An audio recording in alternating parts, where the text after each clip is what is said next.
And some brief news coming into our newsroom at this hour. President Trump announced that the United States will move 2 nuclear submarines in light of the news made by former Russian President Dmitry Medvedev.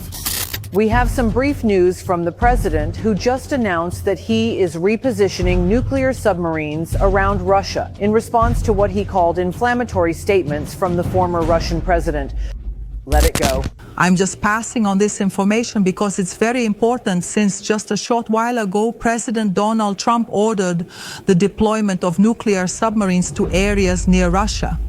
The President of the United States of America, Donald Trump, stated that he ordered 2 nuclear submarines to be moved to areas near Russia in response to statements made by Dmitry Medvedev. Donald Trump has just done something that no other American president has had the courage to do until now: publicly announce the positioning of nuclear submarines. And that's not normal protocol.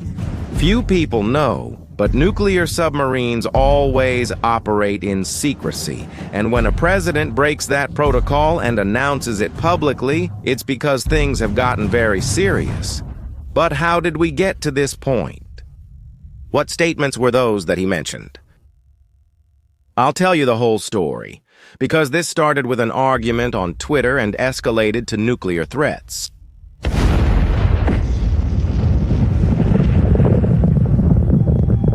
And in the middle of all this, entire countries could get screwed. Let's understand the situation. To understand this escalation, you need to know the characters. On the American side, we have Donald Trump, who promised to end the war in Ukraine in the first days of his administration. If I'm president and I say this, I'll end this war in one day. It'll take 24 hours. I know Zelensky well. I know Putin well.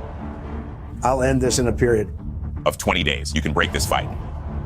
100% it would be easy. This fight would be easy.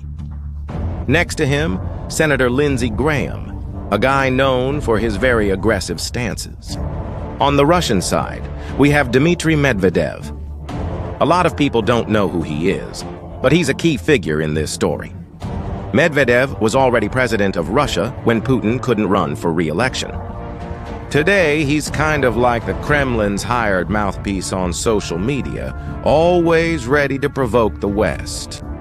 Putin uses Medvedev as a more aggressive spokesperson to test how far he can go, without committing himself. Now, I'll tell you how this fight escalated step by step, because every move was calculated. It all started when Trump gave Russia an ultimatum: 50 days to sit at the negotiating table about Ukraine. If they didn't comply, the United States would impose devastating tariffs. We're talking about up to 100% on countries that kept buying Russian energy. But then things started to accelerate dangerously. Trump, seeing that it wasn't working, drastically shortened his own deadline, from 50 days to just 10 or 12 days. I'm disappointed in President Putin. So we're going to have to look, and I'm going to reduce that 50 days that I gave him to a lesser number, because I think I already know the answer, what's going to happen.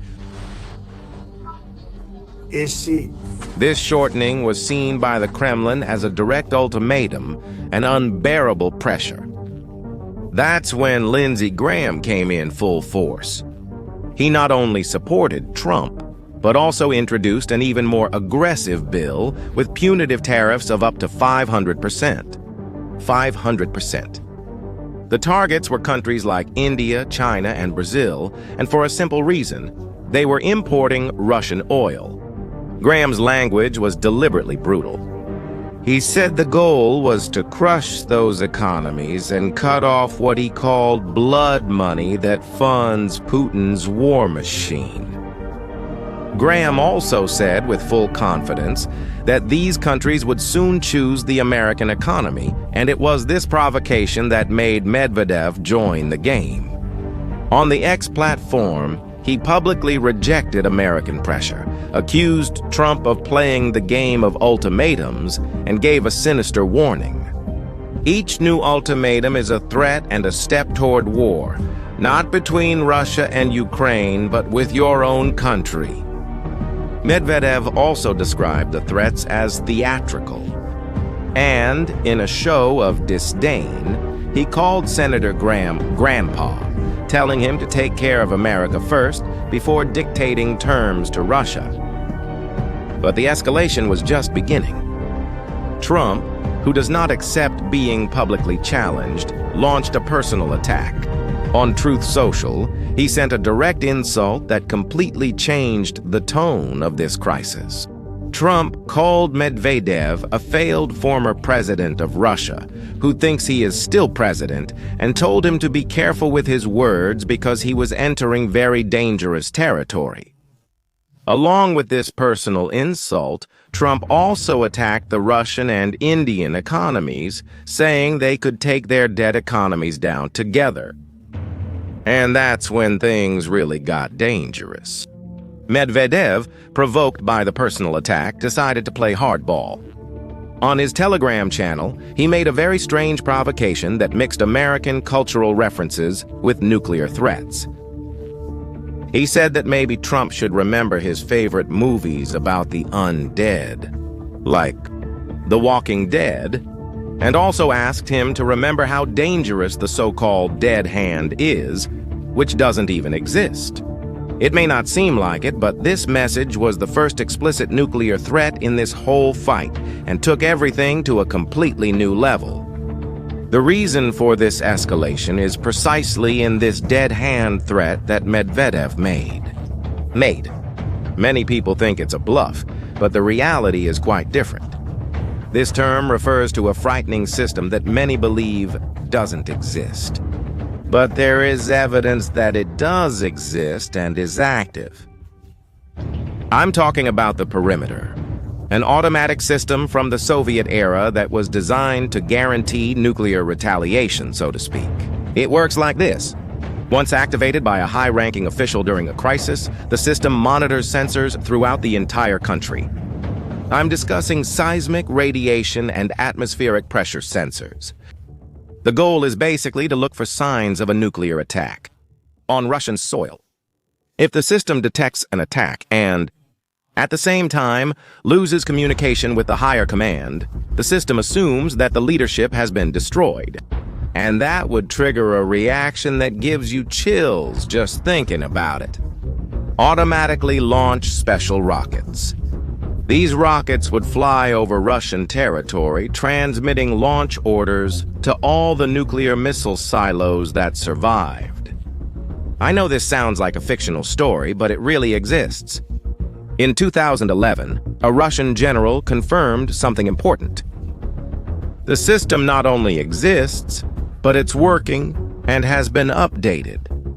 Now, Medvedev's comment saying that the dead hand doesn't even exist is a pretty clever move. When he denies it like that, in such a casual way, he's actually doing two things at the same time. First, he's reminding everyone how scary this system is. It's like he's saying, "Oh, that terrible thing that could end the world doesn't even exist? Relax." Second, he can always say later, "I never confirmed that it exists. I even denied it." It's a classic tactic. You threaten, but you can always backtrack, saying you never really threatened. It's the doomsday machine still working today. It was then that in the midst of this turbulent scenario, Trump made a move that no one expected. He ordered the deployment of 2 nuclear submarines. And do you want to know what that really means? After all, there's a huge difference between the types of submarines that Trump could have moved. And in that sense, he seems to have made a very vague statement on purpose. That's because there are 3 types of American nuclear submarines. And each one represents a different level of threat. First, the attack submarines, known as nuclear-powered attack submarine. These are the hunters of the seas. They search for and destroy enemy ships and submarines. They conduct espionage, protect groups of ships, and are armed with Tomahawk missiles and conventional torpedoes. Conventional. If Trump moved those, it's a serious military threat, but still conventional. Second, we have the cruise missile submarines, the SSGNs. These are pure bombing platforms. A single submarine like this can carry up to 154 Tomahawk missiles, being able to devastate any country in hours. If these are the ones Trump positioned, Russia has serious reasons to be concerned. But there is a third type, and this one is the scariest. I'm talking about ballistic missile submarines known as SSBNs, or boomers. These are the heart of the American nuclear force. Each one carries Trident intercontinental missiles with multiple nuclear warheads. They have approximately 70% of the American nuclear arsenal.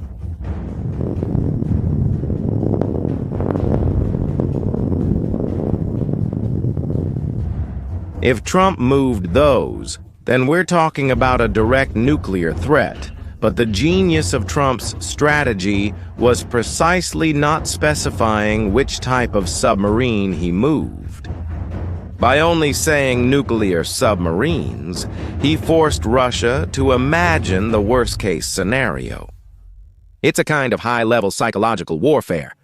Russia now has to prepare as if they were the most dangerous submarines, even if they're just conventional ones. But in the midst of this nuclear escalation, there are countries that could be the most harmed. And you'll be shocked when you find out how vulnerable certain nations are in this situation. Since the war in Ukraine began, several countries have made drastic changes to their fuel imports.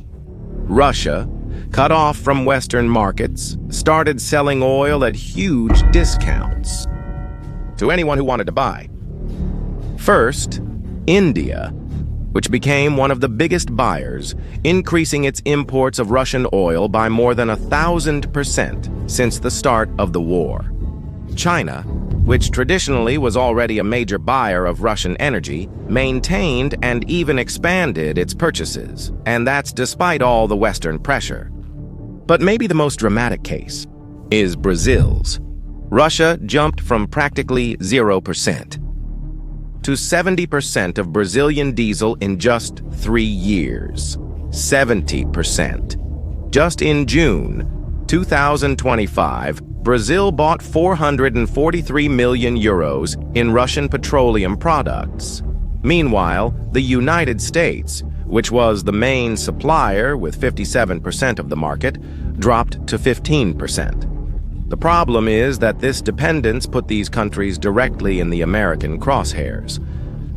From the United States' point of view, these countries are financing the Russian war machine. Every barrel of Russian oil they buy is money that goes straight into Putin's coffers, which he uses to continue the war. That's why Graham was so direct in imposing an incredible 500% tariff on countries that continue to buy Russian oil. But here's the real problem for those countries. Trade relations with the United States are huge and often unbalanced. Brazil, for example, has $92 billion in total trade with the United States. India has an even larger trade relationship, exceeding $100 billion annually. China, despite the tensions, still maintains hundreds of billions in trade with the Americans. All these nations depend heavily on the American market. This difference means that American tariffs would hurt these countries infinitely more than retaliatory tariffs would hurt Americans. And Graham knows that. His confidence that these countries will choose the American economy is based on this imbalance of power. But there's something about this escalation that I need to tell you, because it's different from all the other crises we've ever seen. What we're seeing is something completely new in global diplomacy. It's a kind of high-stakes diplomacy happening on social media. That's because, in the past, nuclear crises were resolved in secret, mainly through private diplomatic channels, away from the public eye. Leaders had room to back down without appearing weak, to make deals without losing prestige. Now, this has become public. Trump and Medvedev deliberately chose to wage this battle on social media for everyone to see. The problem is that diplomacy conducted this way creates enormous risks. When leaders confront each other this way, it becomes politically impossible to back down without appearing weak. The margin for error becomes dangerously narrow. Trump himself acknowledged this when he said that words can lead to unintended consequences, and that he hoped this wouldn't be one of those situations. This breaking of traditional diplomatic rules is fundamentally changing how the world works. The almost casual public discussion, openly talking about apocalyptic systems and the movement of strategic nuclear weapons, violates stability rules that have existed since the Cold War. What lies ahead is still uncertain, but some things have become clear. First, countries like Brazil, India, and others can no longer remain neutral. When two superpowers fight like this, everyone ends up being forced to choose a side. And second, countries around the world urgently need to rethink where they stand. Buying cheap energy from Russia seemed like a simple economic decision, but it ended up putting several nations at the center of an international crisis that could destroy their economies.